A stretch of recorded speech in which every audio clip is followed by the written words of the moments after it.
News റൗണ്ടപ്പിലേക്ക് സ്വാഗതം. ആദ്യം പ്രധാന വാർത്തകൾ. വിവാദ പരാമർശം SC/ST ആക്ട് പ്രകാരം കുറ്റകരം. അടൂർ ഗോപാലകൃഷ്ണനെതിരെ പോലീസിൽ പരാതി. നിങ്ങളുടെ വ്യാഖ്യാനങ്ങൾക്ക് താൻ ഉത്തരവാദിയല്ല, പറഞ്ഞതിൽ ഉറച്ച് അടൂർ ഗോപാലകൃഷ്ണൻ. സവർണ മേധാവിത്വ സമൂഹത്തിൽ പറയുന്ന വാക്കുകൾ അദ്ദേഹത്തെ പോലെയുള്ളവർ പറയാൻ പാടില്ലായിരുന്നുവെന്ന് VD സതീശൻ. അൺഎയ്ഡഡ് സ്കൂളുകൾക്ക് മേൽ കർശന നിയന്ത്രണങ്ങൾക്കൊരുങ്ങി വിദ്യാഭ്യാസ വകുപ്പ്. ഓൾ പാസിൽ യോജിപ്പില്ല. കുട്ടികൾ സ്കൂളിലേക്ക് മൊബൈൽ കൊണ്ടുവരുന്നത് നിരോധിക്കുന്നത് ആലോചനയിലെന്ന് മന്ത്രി V ശിവൻകുട്ടി. 1ാം ക്ലാസ്സിലെ പ്രവേശന പരീക്ഷ നിയമ ലംഘനമെന്നും മന്ത്രി. നിമിഷപ്രിയയോട് വധശിക്ഷ ഉടൻ നടപ്പിലാക്കണം. പുതിയ തീയതി തേടി പ്രോസിക്യൂഷന് ദലാലിന്റെ സഹോദരന്റെ കത്ത്. എല്ലാത്തരം മധ്യസ്ഥ ശ്രമങ്ങളെയും ചർച്ചകളെയും തള്ളുന്നുവെന്നും കത്തിൽ പരാമർശം. ഇന്ത്യൻ ഭൂമി ചൈന കയ്യേറിയോ എന്ന് നിങ്ങൾക്ക് എങ്ങനെ അറിയാം? രാഹുൽ ഗാന്ധിയെ രൂക്ഷമായി വിമർശിച്ച് സുപ്രീം കോടതി. വാർത്തകൾ വിശദമായി. ഫിലിം കോൺക്ലേവ് സമാപന ചടങ്ങിലെ വിവാദ പരാമർശത്തിൽ പ്രശസ്ത സംവിധായകനായ അടൂർ ഗോപാലകൃഷ്ണനെതിരെ പോലീസിൽ പരാതി. സാമൂഹ്യ പ്രവർത്തകൻ ദിനു വെയിലാണ് മ്യൂസിയം സ്റ്റേഷനിൽ പരാതി നൽകിയത്. അടൂരിന്റെ പരാമർശങ്ങൾ SC/ST ആക്ട് പ്രകാരം കുറ്റകരമെന്ന് പരാതിയിൽ പറയുന്നു. SC/ST കമ്മീഷനും ദിനു വെയിൽ പരാതി നൽകിയിട്ടുണ്ട്. പട്ടികജാതി വിഭാഗത്തിൽ നിന്ന് സിനിമയെടുക്കാൻ വരുന്നവർക്ക് പരിശീലനം നൽകണമെന്നായിരുന്നു അടൂർ ഗോപാലകൃഷ്ണന്റെ വിവാദ പരാമർശം. പട്ടികജാതി വിഭാഗത്തിൽ നിന്ന് സിനിമയെടുക്കാൻ വരുന്നവർക്ക് പരിശീലനം നൽകണമെന്നായിരുന്നു അടൂർ ഗോപാലകൃഷ്ണന്റെ വിവാദ പരാമർശം. ചലച്ചിത്ര കോർപ്പറേഷൻ വെറുതെ പണം നൽകരുതെന്നും 1.5 കോടി നൽകിയത് വളരെ കൂടുതലാണെന്നും അടൂർ ഗോപാലകൃഷ്ണൻ പറഞ്ഞു. സ്ത്രീകളായതുകൊണ്ട് മാത്രം അവസരം കൊടുക്കരുതെന്നും അദ്ദേഹം കൂട്ടിച്ചേർത്തു. സ്ത്രീവിരുദ്ധ പരാമർശം, സ്ത്രീപക്ഷ വിഷയം ചർച്ച ചെയ്യാൻ ലക്ഷ്യമിട്ട കോൺക്ലേവിലാണ് അടൂർ ഗോപാലകൃഷ്ണന്റെ അധിക്ഷേപ പരാമർശം. അതേസമയം അടൂർ ഗോപാലകൃഷ്ണന്റെ അധിക്ഷേപ പരാമർശത്തിനെതിരെ സംവിധായകൻ ഡോക്ടർ ബിജു രംഗത്തെത്തി. പുറത്തുവന്നത് ഫ്യൂഡൽ ചിന്താഗതിയെന്ന് സംവിധായകൻ ഡോക്ടർ ബിജു വിമർശിച്ചു. അടൂരിനെ പോലുള്ളവർ കൂടുതൽ സാമൂഹ്യ ബോധ്യത്തോടെ പെരുമാറണമെന്നും അദ്ദേഹം പറഞ്ഞു. M5 news, Thiruvananthapuram. സിനിമാ കോൺക്ലേവിൽ നടത്തിയ വിവാദ പ്രസ്താവനയിൽ ഉറച്ച് സംവിധായകൻ അടൂർ ഗോപാലകൃഷ്ണൻ. താൻ ആരെയും അപമാനിച്ചിട്ടില്ലെന്നും നിങ്ങളുടെ വ്യാഖ്യാനങ്ങൾക്ക് താൻ ഉത്തരവാദിയല്ലെന്നും അടൂർ മാധ്യമങ്ങളോട് പറഞ്ഞു. മിണ്ടിയാൽ വിവാദമാണെന്നും താൻ പറഞ്ഞതിൽ സിനിമയെടുക്കുന്നവർക്ക് ട്രെയിനിങ് കൊടുക്കണമെന്ന് പറഞ്ഞതാണ് ഇഷ്ടപ്പെടാതെ പോയതെന്നും അടൂർ പറഞ്ഞു. ഞാൻ പറഞ്ഞത് നിങ്ങളുടെ എല്ലാം ക്യാമറകളിൽ എടുത്തിട്ടുണ്ട്. അതിലേതെങ്കിലും സ്ഥലത്ത് ഞാൻ ദലിതരെയോ സ്ത്രീകളെയോ മോശമായി പറഞ്ഞിട്ടുണ്ടോ? അങ്ങനെയെങ്കിൽ ഞാൻ പരമാവധി ക്ഷമാപണം ചെയ്യാം. ഏതെങ്കിലും വാക്കിലെങ്കിലും ഈ 2 കൂട്ടരെയും മോശമായി പറഞ്ഞിട്ടുണ്ടോ? ഞാൻ നിങ്ങളുടെ വ്യാഖ്യാനങ്ങൾക്ക് താൻ ഉത്തരവാദിയല്ലെന്ന് അദ്ദേഹം വ്യക്തമാക്കി. സംവിധായകൻ അടൂർ ഗോപാലകൃഷ്ണന്റെ പരാമർശത്തിനെതിരെ VD സതീശൻ. ഇവിടെ സ്ത്രീകൾക്കും പട്ടികജാതി പട്ടികവർഗത്തിൽപ്പെട്ട ആളുകൾക്കും കലാപരമായ കാര്യങ്ങൾ ഉൾപ്പെടെ സിനിമ ചെയ്യുന്നതിന് യാതൊരു തരത്തിലുള്ള കുറവുമില്ലെന്ന് VD സതീശൻ പറഞ്ഞു. ഒരു പാട്രിയാർക്കൽ സൊസൈറ്റിയിലും സവർണ മേധാവിത്വ സമൂഹത്തിലും പറയുന്ന വാക്കുകൾ അദ്ദേഹത്തെ പോലുള്ളവർ പറയാൻ പാടില്ലായിരുന്നുവെന്നും VD സതീശൻ പ്രതികരിച്ചു. തീർച്ചയായിട്ടും ആ പരാമർശം അദ്ദേഹം ഒഴിവാക്കേണ്ടതായിരുന്നു. ഇവിടെ സ്ത്രീകൾക്കും പട്ടികജാതി പട്ടികവർഗത്തിൽപ്പെട്ട ആളുകൾക്കും അവർക്ക് കലാപരമായ കാര്യങ്ങൾ ഉൾപ്പെടെ സിനിമ ഉൾപ്പെടുന്നതിനുള്ള യാതൊരു തരത്തിലുള്ള കുറവും അവർക്ക് ആർക്കുമില്ല. സ്ത്രീകളെല്ലാം എത്ര മനോഹരമായ സിനിമകളാണ് ഈ കേരളത്തിൽ, നമ്മുടെ രാജ്യത്ത്, ലോകത്തെല്ലായിടത്തും എടുത്തിരിക്കുന്നത്. പിന്നോക്കം നിൽക്കുന്ന സമൂഹത്തിൽപ്പെട്ട ആളുകൾ എത്ര മനോഹരമായ സിനിമകളാണ് എടുത്തിരിക്കുന്നത്. അങ്ങനെയുള്ള ഒരു പാട്രിയാർക്കൽ സൊസൈറ്റിയിൽ, ഒരു പുരുഷ മേധാവിത്വ സൊസൈറ്റിയിലും ഒരു സവർണ മേധാവിത്വ സമൂഹത്തിലും പറയുന്ന വാക്കുകൾ അദ്ദേഹത്തെ പോലെ പരിണതപ്രജ്ഞനായ ഒരു സിനിമാകാരൻ, ചലച്ചിത്രകാരൻ അത് പറയരുതായിരുന്നു എന്നാണ് എൻ്റെ അഭിപ്രായം. അടൂർ ഗോപാലകൃഷ്ണന്റെ പരാമർശത്തിൽ പ്രതികരിച്ച മന്ത്രിമാർ. നീതി നിഷേധിക്കപ്പെട്ടവർക്ക് അതുറപ്പാക്കാനുള്ള ഉത്തരവാദിത്വം സർക്കാരിൽ ഉണ്ടെന്നാണ് മന്ത്രി R ബിന്ദു പറഞ്ഞത്. ക്യാമറയുടെ നോട്ടം എന്നും പുരുഷ നോട്ടമാണ്. അതിന് ബദൽ നോട്ടം വേണം. അതിനായുള്ള ഇടം നമ്മൾ ഉണ്ടാക്കിയെടുക്കണമെന്നും മന്ത്രി പറഞ്ഞു.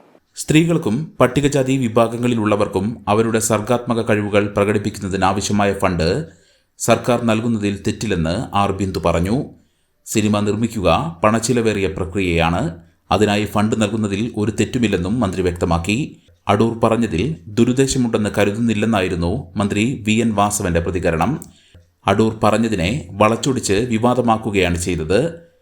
ശ്രദ്ധ വേണമെന്നാണ് അടൂർ പറഞ്ഞത്. സർക്കാർ സ്ത്രീകൾക്കും SC/ST വിഭാഗങ്ങൾക്കുമൊപ്പം തന്നെയാണെന്നും മന്ത്രി വ്യക്തമാക്കി. കഴിഞ്ഞ ദിവസം തിരുവനന്തപുരത്ത് നടന്ന സിനിമാ കോൺക്ലേവിൽ അടൂർ ഗോപാലകൃഷ്ണൻ നടത്തിയ പരാമർശമാണ് വിവാദങ്ങൾക്ക് വഴിവെച്ചത്. സ്ത്രീകൾക്കും ദളിത് വിഭാഗങ്ങൾക്കും സിനിമ നിർമ്മിക്കാൻ സർക്കാർ നൽകുന്ന ഫണ്ടിനെതിരെയായിരുന്നു അടൂർ ഗോപാലകൃഷ്ണന്റെ പരാമർശം. സിനിമ നിർമ്മിക്കുന്നവർക്ക് വ്യക്തമായ പരിശീലനം നൽകണം. വ്യക്തമായ പരിശീലനമില്ലാതെ സിനിമയെടുത്താൽ ആ പണം നഷ്ടമാകുമെന്നും അടൂർ വിമർശിച്ചിരുന്നു. M5 news, Thiruvananthapuram. പട്ടികജാതി പട്ടികവർഗക്കാർക്കും സ്ത്രീകൾക്കും സിനിമയെടുക്കാൻ ധനസഹായം നൽകുന്ന സർക്കാർ നടപടിയിൽ അടൂർ ഗോപാലകൃഷ്ണൻ നടത്തിയ വിവാദ പരാമർശത്തിൽ വിമർശനവുമായി കെ രാധാകൃഷ്ണൻ MP. അടൂരിന്റെ വാക്കുകൾ പ്രയാസമുണ്ടാക്കുന്നു. ഫ്യൂഡൽ അവശിഷ്ടങ്ങൾ തേച്ചു മിനുക്കുന്ന പ്രവർത്തനത്തിന് ആക്കം കൂട്ടുന്നുവെന്നാണ് രാധാകൃഷ്ണൻ പ്രതികരിച്ചത്. മുഖ്യധാരയിലേക്ക് ഉയർന്നു വരാൻ പട്ടികജാതി പട്ടികവർഗക്കാർക്കും സ്ത്രീകൾക്കും അവസരമില്ലായിരുന്നുവെന്നും അടൂർ ഇത്തരത്തിൽ പ്രതികരിക്കാൻ പാടില്ലായിരുന്നുവെന്നും MP കൂട്ടിച്ചേർത്തു. തൊഴിലാളികളെ കൂടി അപമാനിക്കുന്ന പ്രസംഗമാണ് അടൂർ നടത്തിയത്. സ്ത്രീകളും തൊഴിലാളികളും പട്ടികജാതി പട്ടികവർഗ വിഭാഗക്കാരുമില്ലെങ്കിൽ സിനിമയുണ്ടോ? സ്ത്രീകളുടെയും താഴേക്കിടയിലുള്ളവരുടെയും കഥയല്ലേ ഇവരെല്ലാം സിനിമയാക്കിയതെന്നും MP ചോദിച്ചു. ആദ്യമായി സിനിമയിൽ അഭിനയിച്ച ദളിതയായ PK റോസിക്ക് ഓടിപ്പോകേണ്ടി വന്നു. റോസി നേരിട്ട അവസ്ഥ ഇന്നും നിലനിൽക്കുകയാണ്. ആട്ടിയോടിക്കപ്പെട്ടവർക്ക് സിനിമയിലേക്ക് കടന്നു വരാനുള്ള അവസരമാണ് സർക്കാർ ഒരുക്കിയതെന്നും അതിനെ അവഹേളിക്കരുതെന്നും കെ രാധാകൃഷ്ണൻ അഭിപ്രായപ്പെട്ടു. M5 news, New Delhi. 1ാം ക്ലാസ് മുതൽ 9 വരെ സമ്പൂർണ്ണ വിജയത്തിൽ യോജിപ്പില്ലെന്ന് വിദ്യാഭ്യാസ മന്ത്രി വി ശിവൻകുട്ടി. പൊതുവിദ്യാഭ്യാസ രംഗത്തെ വിദ്യാഭ്യാസ കച്ചവടം അനുവദിക്കില്ലെന്നും മന്ത്രി വ്യക്തമാക്കി. 1ാം ക്ലാസ്സിൽ പ്രവേശനത്തിന് സംഭാവന അംഗീകരിക്കില്ലെന്നും മന്ത്രി അറിയിച്ചു. അടുത്ത വർഷം മുതൽ അൺഎയ്ഡഡ് വിദ്യാലയങ്ങളിലെ പാഠ്യപദ്ധതി ഏകീകരിക്കും.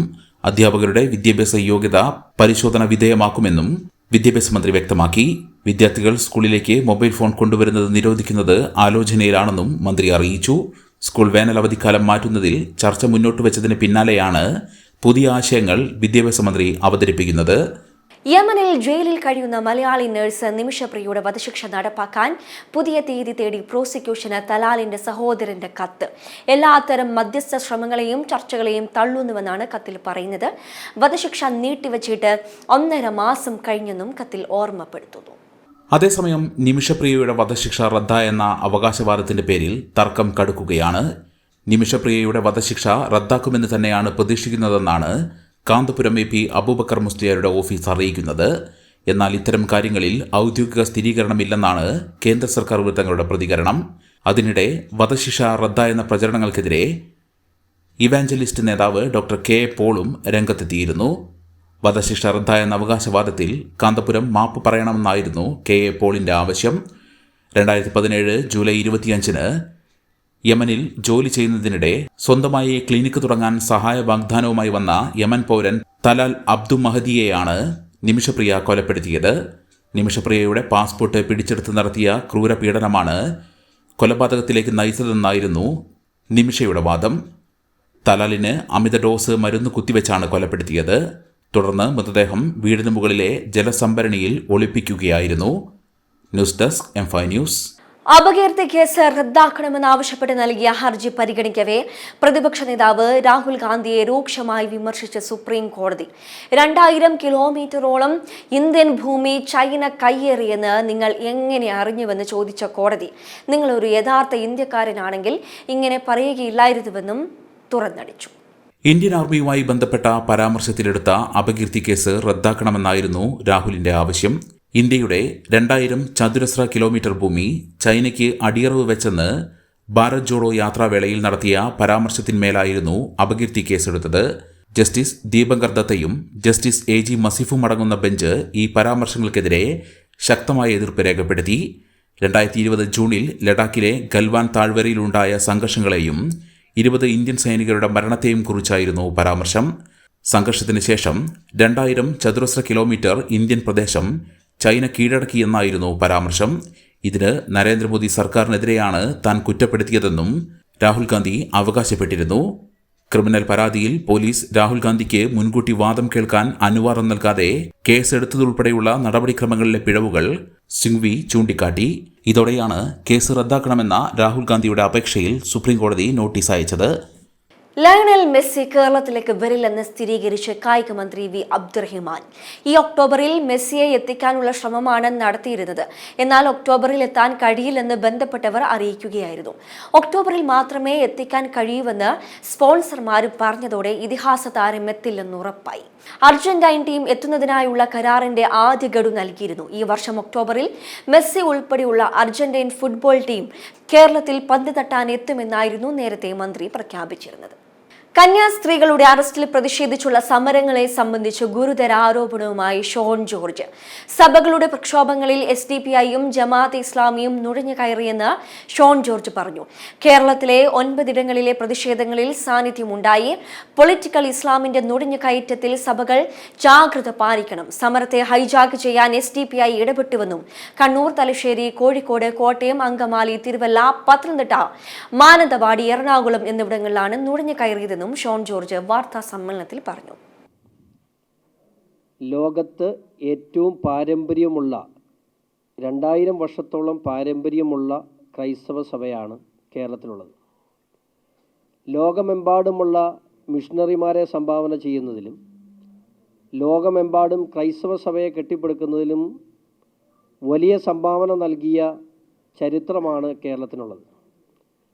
എന്നാൽ ഇന്ന് ക്രൈസ്തവ സഭ ലോകരാജ്യങ്ങളിൽ നേരിടുന്ന ഏറ്റവും വലിയ പ്രതിസന്ധികളിൽ ഒന്നാണ് ഇസ്ലാമിക് സ്റ്റേറ്റ് അല്ലെങ്കിൽ പൊളിറ്റിക്കൽ ഇസ്ലാം. ആ പൊളിറ്റിക്കൽ ഇസ്ലാം ഛത്തീസ്ഗഡിലെ ഈ വിഷയത്തിലും സഭാ സമരങ്ങൾക്കും പ്രതിഷേധങ്ങൾക്കുമിടയിൽ നുഴഞ്ഞു കയറുന്ന സാഹചര്യമുണ്ടായി. പ്രത്യേകിച്ച് എടുത്തു പറയട്ടെ, സഭാ നേതൃത്വത്തിൻ്റെ അറിവോടെയോ അല്ലാതെയോ ഞാൻ അന്വേഷിച്ച ഒരു സ്ഥലങ്ങളിലും സഭാ നേതൃത്വം ഇത്തരം കാര്യങ്ങൾ അറിഞ്ഞിട്ടില്ല. പക്ഷേ ഞാൻ എടുത്തു പറയുന്നു, കണ്ണൂർ, തലശ്ശേരി, കോഴിക്കോട്, കോട്ടയം, അങ്കമാലി, തിരുവല്ല, പത്തനംതിട്ട, മാനന്തവാടി, എറണാകുളം ഇത്രയും സ്ഥലങ്ങളിൽ SDPയുടെയും ജമാഅത്തെ ഇസ്ലാമിയുടെയും ഉൾപ്പെടെയുള്ള ആളുകൾ ക്രൈസ്തവ സഭ നടത്തിയ ഇതുമായി ബന്ധപ്പെട്ട പ്രക്ഷോഭങ്ങളിൽ നുഴഞ്ഞു കയറിയിട്ടുണ്ട്. ഈ വിഷയത്തിൽ അതീവ ജാഗ്രത പൊതുസമൂഹം കാട്ടേണ്ടതായിട്ടുണ്ട്. അത് ഇനി പറയാതെ കടന്നു പോകാൻ കഴിയില്ല. കന്യാസ്ത്രീകളുടെ അറസ്റ്റിൽ കോൺഗ്രസും കമ്മ്യൂണിസ്റ്റും BJPയും ഛത്തീസ്ഗഡിലേക്ക് കത്തിച്ചു വിടുകയായിരുന്നുവെന്നും ശിവഗിരി മഠത്തിന് നേരെ അതിക്രമം ഉണ്ടായപ്പോൾ ഒരാളെയും കണ്ടില്ലെന്നും SNDP യോഗം ജനറൽ സെക്രട്ടറി വെള്ളാപ്പള്ളി നടേശൻ. മതം പ്രസംഗിച്ചവർ കേമന്മാരും മതേതരത്വം പ്രസംഗിച്ചവർ തൊഴിലുറപ്പുകാരുമായെന്നും മതം പറഞ്ഞവർ സംഘടിതരും വോട്ട് ബാങ്കുമാണെന്ന് തെളിഞ്ഞുവെന്നും വെള്ളാപ്പള്ളി പറഞ്ഞു. രാജ്യത്ത് ക്രൈസ്തവർ 2.5% ഉള്ളുവെങ്കിലും അവർ സംഘടിതരും വോട്ടു ബാങ്കുമാണെന്ന് തെളിഞ്ഞു. കന്യാസ്ത്രീകൾ അറസ്റ്റിലായപ്പോൾ BJPക്കാർ വരെ ഓട്ടമായിരുന്നു. കോൺഗ്രസുകാരും കമ്മ്യൂണിസ്റ്റുകളും ഛത്തീസ്ഗഡിലേക്ക് കത്തിച്ചു വിടുകയായിരുന്നു. കന്യാസ്ത്രീകളുടെ അറസ്റ്റുമായി ബന്ധപ്പെട്ട ചാനൽ ചർച്ചകളും സംവാദങ്ങളും കണ്ടാൽ 3ാം ലോകമഹായുദ്ധം നടക്കുകയാണെന്ന് തോന്നും. ശിവഗിരി മഠത്തിന് നേരെ അതിക്രമമുണ്ടായപ്പോൾ ഒരാളെയും കണ്ടില്ല. സമുദായത്തിൻ്റെ വോട്ടിന് വിലയുണ്ടെന്ന് തെളിയിക്കണം. വേലി കെട്ടിയാൽ പോരാ, ഉണ്ണാനും കഴിയണമെന്നും വെള്ളാപ്പള്ളി പ്രസംഗത്തിൽ പറഞ്ഞു. ചെങ്ങന്നൂർ യൂണിയൻ സംഘടിപ്പിച്ച ശാഖാ നേതൃസംഗമം ഉദ്ഘാടനം ചെയ്യാനെത്തിയതായിരുന്നു Vellappally. M5 news, Alappuzha. TP വധക്കേസ് പ്രതികളുടെ മദ്യപാനത്തിൽ കൂടുതൽ നടപടികളിലേക്ക് കടന്ന് പോലീസ്. TP കേസ് പ്രതികൾക്ക് എസ്കോർട്ടിന് സീനിയർ ഉദ്യോഗസ്ഥരെ നിയോഗിക്കാൻ തീരുമാനം. കോടതി പരിസരത്തും യാത്രയിലും കൂടുതൽ ഉദ്യോഗസ്ഥരുടെ നിരീക്ഷണമുണ്ടാകും. വിലങ്ങ് നിർബന്ധമാക്കാനും തീരുമാനം. മദ്യപാനത്തിൽ കേസെടുക്കാൻ നിയമോപദേശം തേടിയതായി പോലീസ് അറിയിച്ചു. TP ചന്ദ്രശേഖരൻ വധക്കേസിലെ പ്രതി കൊടിസുനിയും സംഘവും പോലീസിനെ കാവൽ നിർത്തി മദ്യപിക്കുന്ന ദൃശ്യങ്ങളാണ് ഇന്നലെ പുറത്തുവന്നത്. തലശ്ശേരിയിലെ ഹോട്ടലിന്റെ മുറ്റത്ത് വെച്ചായിരുന്നു പരസ്യ മദ്യപാനം. കോടതിയിൽ നിന്നും മടങ്ങുമ്പോഴാണ് കുറ്റവാളികൾക്ക് മദ്യവുമായി സുഹൃത്തുക്കൾ എത്തിയത്. സംഘത്തിൽ TP കേസിലെ പ്രതികളായ മുഹമ്മദ് ഷാഫിയും ഷിനോജും ഉണ്ടായിരുന്നു. പ്രതികൾക്ക് അകമ്പടി പോയ AR ക്യാമ്പിലെ സിവിൽ പോലീസ് ഉദ്യോഗസ്ഥരായ വൈശാഖ്, വിനീഷ്, ജിഷ്ണു എന്നിവരെ മദ്യപാനത്തിന്റെ ദൃശ്യങ്ങൾ പുറത്തുവന്നതോടെ സസ്പെൻഡ് ചെയ്തിരുന്നു. News desk, M5 news. ഈ സർക്കാരിന്റെ മുൻഗണനയിൽ ആരാണുള്ളതെന്ന് വ്യക്തമായെന്ന് VD സതീശൻ. TP ചന്ദ്രശേഖരനെ കൊന്ന പ്രതികൾക്ക് മദ്യസൽക്കാരം ഉൾപ്പെടെ ചെയ്തു കൊടുക്കുന്ന പോലീസാണ് കേരളം ഭരിക്കുന്നതെന്ന് VD സതീശൻ പറഞ്ഞു. ഈ സർക്കാരിൻ്റെ മുൻഗണനയിൽ ആരാണ് ഉള്ളത് എന്ന് കഴിഞ്ഞ ദിവസത്തോടുകൂടി വ്യക്തമായി. ആശാ വർക്കർമാർ സെക്രട്ടേറിയറ്റിൻ്റെ മുന്നിൽ സമരം നടത്തുമ്പോൾ അവരോട് പുച്ഛവും അവരെ അപമാനിക്കലുമാണ് മന്ത്രിമാരുൾപ്പെടെയുള്ളവർ ചെയ്യുന്നത്. 51 വെട്ടുവെട്ടി ചന്ദ്രശേഖരനെ കൊന്ന കൊലക്കേസിലെ പ്രതികൾക്ക് കോടതിയിൽ ഹാജരാകുന്ന കഴിഞ്ഞ് തിരിച്ചു വരുന്ന വഴിക്ക് മദ്യസൽക്കാരം ഉൾപ്പെടെ ഹോട്ടലിൽ എല്ലാ സൗകര്യവും ചെയ്തു കൊടുക്കുന്ന പോലീസാണ് കേരളം ഭരിക്കുന്നത്. ഞങ്ങളിത് ആദ്യമായിട്ട് ഉന്നയിക്കുന്നതല്ല. ജയിലിലെ സ്ഥിതി ഇതാണ്. ജയിലിൽ 5 സ്റ്റാർ സൗകര്യങ്ങളാണ്. മെനു തലേ ദിവസം കൊടുക്കും, എന്നിട്ടാണ് പിറ്റേ ദിവസത്തെ ഭക്ഷണം. ഞാൻ കഴിഞ്ഞ ദിവസം പറഞ്ഞു, രാവിലെ യൂറോപ്യൻ ബ്രേക്ക്ഫാസ്റ്റ്, ഉച്ചയ്ക്ക് ചൈനീസ് ഫുഡ്, രാത്രി തണ്ടൂരി ചിക്കൻ. ചോദിക്കുന്ന ഭക്ഷണമാണ്. ഏറ്റവും ലേറ്റസ്റ്റ് ഫോണാണ് അവർക്ക് കൊടുക്കുന്നത്. അതുകൊണ്ട് മുഖ്യമന്ത്രി ദയവ് ചെയ്തൊരു കാര്യം കൂടി ചെയ്യണം. ഇനിയിപ്പോൾ ചൂടുകാലം വരാൻ പോവാണ്. അവരുടെ മുറി ഒന്ന് എയർ കണ്ടീഷൻ കൂടി ചെയ്തു കൊടുക്കണം. അതുമാത്രമാണ് ഇനി സർക്കാർ ചന്ദ്രശേഖരൻ കൊലക്കേസിലെ പ്രതികൾക്ക് ചെയ്തു കൊടുക്കാനുള്ളത്. ഇതെന്തുകൊണ്ടാണ് അവർ ചോദിക്കുമ്പോൾ, അവർ വിരട്ടുമ്പോൾ അവർക്ക് ഈ സൗകര്യങ്ങൾ മുഴുവൻ ചെയ്യുന്നത് എന്തിനാ? അവരെ പേടിയാണ്. അവർ ചന്ദ്രശേഖരൻ കൊലക്കേസിലെ ഗൂഢാലോചനയിൽ പങ്കെടുത്ത നേതാക്കന്മാരുടെ പേര് വെളിപ്പെടുത്തും എന്ന് പറഞ്ഞുകൊണ്ട് CPM നേതാക്കന്മാരെ ഭയപ്പെടുത്തി അവർ ബ്ലാക്ക്മെയിൽ ചെയ്യാണ്. അതുകൊണ്ടാണ് അവർ ചോദിക്കുന്ന എല്ലാ സൗകര്യങ്ങളും. അവിടെ ഇരുന്നു കൊണ്ട് കൊട്ടേഷൻ പിടിക്കുന്നു, ലഹരി വ്യാപാരം നടത്തുന്നു, പുറത്തിറങ്ങിയാൽ ഡ്രഗ് പാർട്ടി നടത്തുന്നു, ജയിലിൽ കൊണ്ടുപോകുമ്പോൾ മദ്യം കൊടുക്കുന്നു. ഈ കേരളത്തെ മുഴുവൻ അപമാനിച്ചുകൊണ്ടാണ് ഈ പിണറായി സർക്കാരിൻ്റെ മുഖമുദ്ര. അല്ലാതെയുള്ള ആളുകളോട് മുഴുവൻ അവഗണനയാണ്. എല്ലാവരോടും ഇതാണ് സ്ഥിതി. മെഡിക്കൽ കോളേജ് ആശുപത്രിയിലെ കുറവുകൾ അക്കമിട്ട് നിരത്തി ഉപകരണക്ഷാമം അന്വേഷിച്ച വിദഗ്ധ സമിതി റിപ്പോർട്ട്. ആശുപത്രിയിൽ ജീവനക്കാരുടെ ക്ഷാമം പ്രവർത്തനങ്ങളെ ബാധിച്ചു തുടങ്ങി. ഒരു ബയോമെഡിക്കൽ എഞ്ചിനീയർ പോലും ഇല്ലാതെയാണ് തിരുവനന്തപുരം മെഡിക്കൽ കോളേജ് പ്രവർത്തിക്കുന്നത്. ഉപകരണം വാങ്ങൽ, നിയമനം എന്നിവയിൽ അടക്കം ഭരണാനുമതി നൽകുന്നതിൽ പലപ്പോഴും ജില്ലാ കളക്ടർ കാലതാമസം വരുത്തുന്നുവെന്നും റിപ്പോർട്ട്. ആശുപത്രി വികസന സമിതിയിൽ ആവശ്യത്തിന് ജീവനക്കാരില്ല. ഉള്ള ജീവനക്കാർക്കാകട്ടെ അമിത ജോലിഭാരവും. ഫയലുകളുടെ നീക്കം വൈകാൻ ഇതൊരു കാരണമാകുന്നുവെന്ന് റിപ്പോർട്ടിൽ പറയുന്നു. ആശുപത്രിയിൽ ആവശ്യങ്ങൾ HDS ചെയർമാൻ കൂടിയായ കളക്ടറെ അറിയിച്ചാൽ അവിടെ നിന്ന് ഭരണാനുമതി ലഭിക്കാൻ കാലതാമസം നേരിടുന്നു. ഇത് ഭരണപരമായ പ്രതിസന്ധി സൃഷ്ടിക്കുന്നു. ഇത്രയും വലിയൊരു മെഡിക്കൽ സ്ഥാപനം പ്രവർത്തിക്കുന്നത് ഒരു ബയോമെഡിക്കൽ എഞ്ചിനീയർ പേരിന് പോലും ഇല്ലാതെയാണ്. ശാസ്ത്രീയമായ ബയോമെഡിക്കൽ വിഭാഗം പോലുമില്ല മെഡിക്കൽ കോളേജ് ആശുപത്രിയിൽ. ഒരു ഉപകരണം കേടായാൽ അതിന് എന്താണ് സംഭവിച്ചതെന്നറിയാൻ ബയോമെഡിക്കൽ വിഭാഗം സഹായിക്കുമെന്നിരിക്കെ അത് ഇല്ലാതെ മുന്നോട്ട് പോകാനാകില്ല. ഇങ്ങനെ സർക്കാരിന്റെ വീഴ്ചകൾ കൂടി എണ്ണിപ്പറയുന്നതാണ് വിദഗ്ധ സമിതിയുടെ report. M5 news, Thiruvananthapuram. Naveen ബാബുവിനോട് കണ്ണൂരിലെ ജില്ലാ പ്രസിഡന്റ് പെരുമാറുന്നത് പോലെയാണ് ആരോഗ്യമന്ത്രി ഡോക്ടർ ഹാരിസിനോട് പെരുമാറുന്നതെന്ന് VD സതീശൻ. ഡോക്ടർ ഹാരിസിനെ കുറ്റക്കാരനാക്കാനുള്ള ശ്രമങ്ങളിൽ നിന്നും ആരോഗ്യമന്ത്രി പിന്മാറി ഹാരിസിനോടും പൊതുസമൂഹത്തോടും മാപ്പ് പറയണമെന്നും VD സതീശൻ തിരുവനന്തപുരത്ത് പറഞ്ഞു. ഡോക്ടർ ഹാരിസിന് നേരെയുള്ള ആരോഗ്യമന്ത്രിയുടെ പ്രയോഗങ്ങൾ മുഴുവൻ ഹാരിസിനെ കുടുക്കി ഹാരിസിനെ ബലിയാടാക്കാൻ വേണ്ടിയിട്ടുള്ള ശ്രമം നടക്കുന്നു. അപ്പോൾ നവീൻ ബാബുവിനോട് കണ്ണൂരിലെ ജില്ലാ പഞ്ചായത്ത് പ്രസിഡന്റ് പെരുമാറുന്നത് പോലെയാണ് ആരോഗ്യമന്ത്രി ഡോക്ടർ ഹാരിസിനോട് പെരുമാറുന്നത്. അതുകൊണ്ട് ഞങ്ങൾ ആവശ്യപ്പെടുന്നത് ഈ ഹാരിസിനെ കുറ്റക്കാരാക്കാനുള്ള, ഡോക്ടർ ഹാരിസിനെ കുറ്റക്കാരാക്കാനുള്ള ഗവൺമെൻറ്റിൻ്റെ ശ്രമത്തിൽ നിന്നും ആരോഗ്യമന്ത്രി പിന്മാറണം. അദ്ദേഹത്തെ മോഷണക്കുറ്റത്തിൽ പെടുത്താനുള്ള ശ്രമം നടത്തിയതിന് ആരോഗ്യമന്ത്രി ഡോക്ടർ ഹാരിസിനോടും പൊതുസമൂഹത്തോടും മാപ്പ് പറയണം. ഈ 2 കാര്യങ്ങളുമാണ് ഞങ്ങൾ ആവശ്യപ്പെടുന്നത്.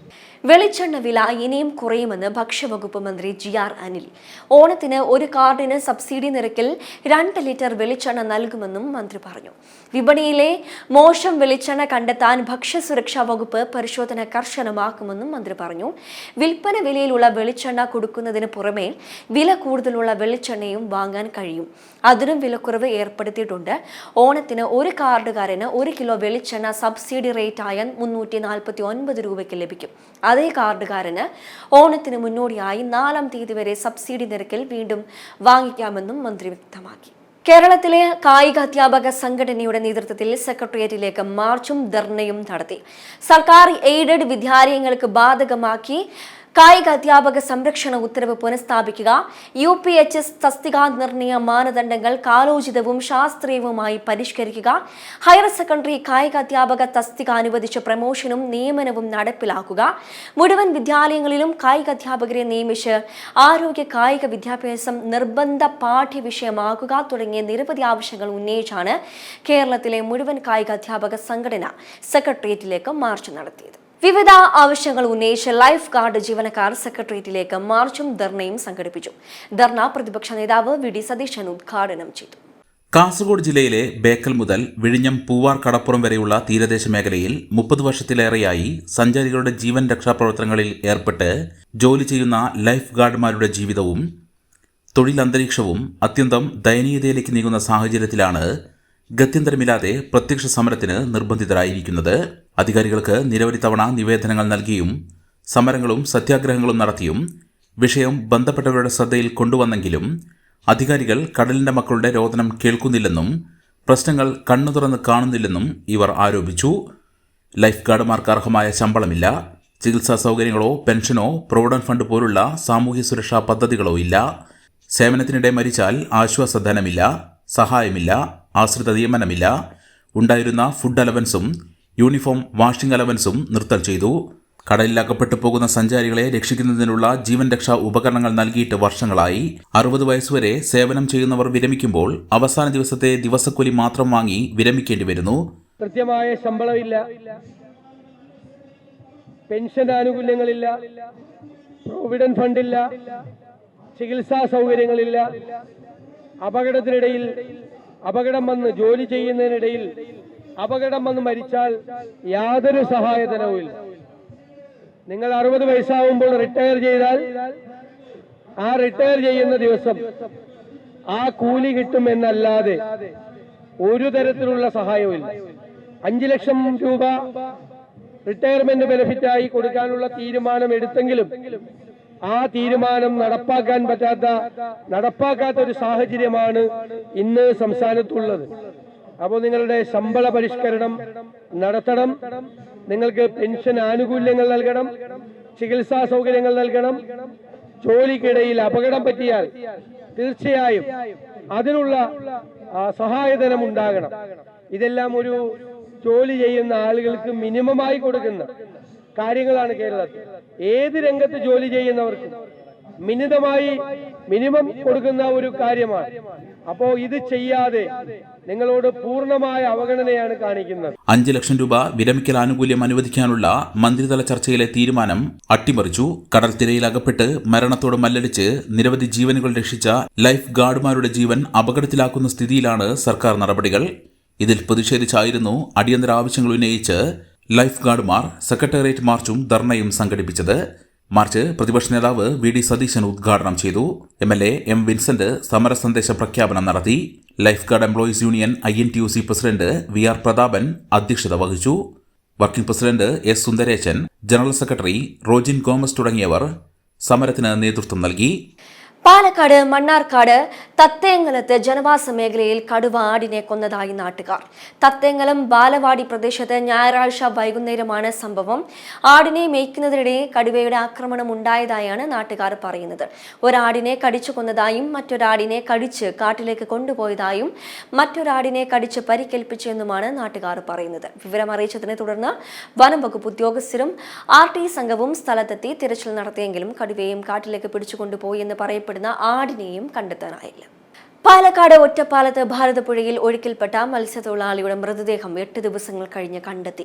ഇന്നലെ രാത്രി ഭാരതപ്പുഴയിലെ പാലക്കാട് മലപ്പുറം ജില്ലാ അതിർത്തിയായ കൂടലൂർ യാറത്തിന്റെ ഭാഗത്തു നിന്നുമാണ് കണ്ടെത്തിയത്.